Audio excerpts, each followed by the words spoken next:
Assalamualaikum warahmatullahi wabarakatuh. My name is Akhir with student ID number 2514050021. What are the five pillars of Islam? The most important Muslim practices are the five pillars of Islam. The five pillars of Islam are the five obligations that every Muslim must satisfy in order to live a good and responsible life according to Islam. They are the testimony of faith, prayer, giving zakat, support of the needy, fasting during the month of Ramadan, and the pilgrimage to Mecca once in a lifetime for those who are able. 1. The testimony of faith. The testimony of faith is saying with conviction, La ilaha illallah Muhammadur Rasulullah. This saying means there is no true God, deity, but God, Allah, and the Muhammad is the messenger, prophet of God. The first part, there is no true God but God, means that none has the right to be worshipped but God alone, and that God has neither partner nor son. This testimony of faith is called the Shahada, a simple formula which should be said with conviction in order to convert to Islam, as explained previously on this page. The testimony of faith is the most important pillar of Islam. 2. Prayer. Muslims perform 5 prayers a day. Each prayer does not take more than a few minutes to perform. Prayer in Islam is a direct link between the worshipper and God. There are no intermediaries between God and the worshipper. All Muslims try to do this. Muslim children as young as 7 are encouraged to pray. Prayer sets the rhythm of the day.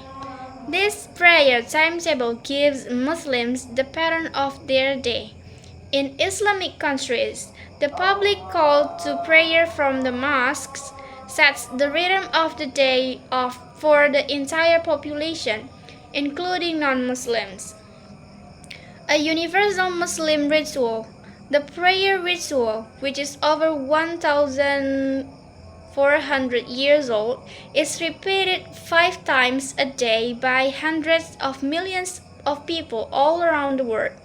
Carrying it out is not only highly spiritual, but connects each Muslim to all others around the world, and to all those who have uttered the same words and made the same movements at different times in Islamic history. Prayers of body, mind, and soul. The said prayers are not just praises to be spoken. Prayer for Muslim involves unifying mind, soul, and body in worship. So, a Muslim carrying out this prayer would perform a whole series of set movements that go with the words of the prayer. Muslims make sure that they are in the right frame of mind before they pray. They put aside all everyday cares and thoughts so that they can concentrate exclusively on God. If a Muslim prays without the right attitude of mind, it is as if they hadn't bothered to pray at all. Woe to those who pray, but are unmindful of their prayer, or who pray only to be seen by people. Quran 107, 4-6. Muslims don't pray for God's benefit. Muslims do not pray for the benefit of Allah. Allah does not need human prayers because He has no needs at all. Muslims pray because God has told them that they are to do this, and because they believe that they obtain great benefit in doing so. Muslims pray direct to God. A Muslim prays as if standing in the presence of Allah. In the ritual prayers, each individual Muslim is in direct contact with Allah. There is no need of a praise of an intermediary. While there is a prayer leader in the mosque, the imam, they are not a priest, simply a person who knows a great deal about Islam. Praying in the mosque. Muslims can pray anywhere, but it is especially good to pray with others in a mosque. Praying together in the congregation helps Muslims to realize that all humanity is one, and all are equal in the sight of Allah. Ritual washing. Muslims must be clean before they pray. They make sure of this by performing ritual washing, called wudu. Mosques have washing facilities. 3. Fasting the month of Ramadan. Every year in the month of Ramadan, all Muslims fast from dawn until sundown, abstaining from food, drink, and sexual relations. Although the fast is beneficial to health, it is regarded principally as a method of spiritual self-purification. By cutting oneself of them worldly comforts, even for a short time, a fasting person gains true sympathy with those who go hungry, as well as grow in his or her spiritual life. 4.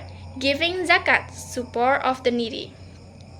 All things belong to God, and wealth is therefore held by human beings in trust.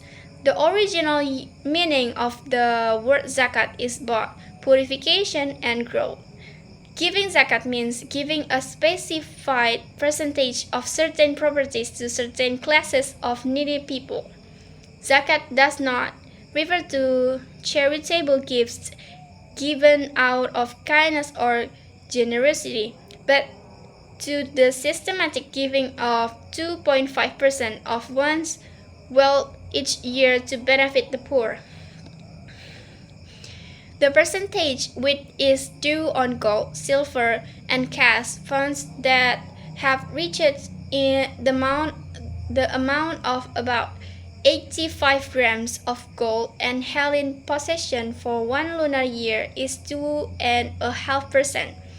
Our possessions are purified by setting aside a small portion for those in need, and like the pruning of plants, this cutting back balances and encourages new growth. A person may also give as much as he or she pleases as voluntary alms or charity.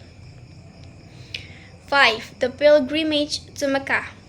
The annual pilgrimage Hajj to Mecca is an obligation once in a lifetime for those who are physically and financially able to perform it. About 2 million people go to Mecca each year from every corner of the globe. Although Mecca is always filled by visitors, the annual Hajj is performed in the 12th month of the Islamic calendar. Male pilgrims wear special simple clothes which strip away distinctions of class and culture so that all stand equal before God. Pilgrims praying at the Haram Mosque in Mecca. In this mosque is the Kaaba, the black building in the picture, which Muslims turn toward when praying. The Kaaba is the place of worship which God commanded the prophets Abraham and his son Ismail to build. The rites of the Hajj include circling the Kaaba 7 times and going 7 times between the hillocks of Safa and Marwa, as Sarah did running her search for water. Then the pilgrims stand together in Arafah and ask God for what they wish and for His forgiveness. In what is often thought of as a preview of the Day of Judgment, the end of the Hajj is marked by a festival, Eid al-Adha, which is celebrated with prayers. This and Eid al-Fitr, a feast day commemorating the end of Ramadan, are the 2 annual festivals of the Muslim calendar. Wassalamualaikum warahmatullahi wabarakatuh.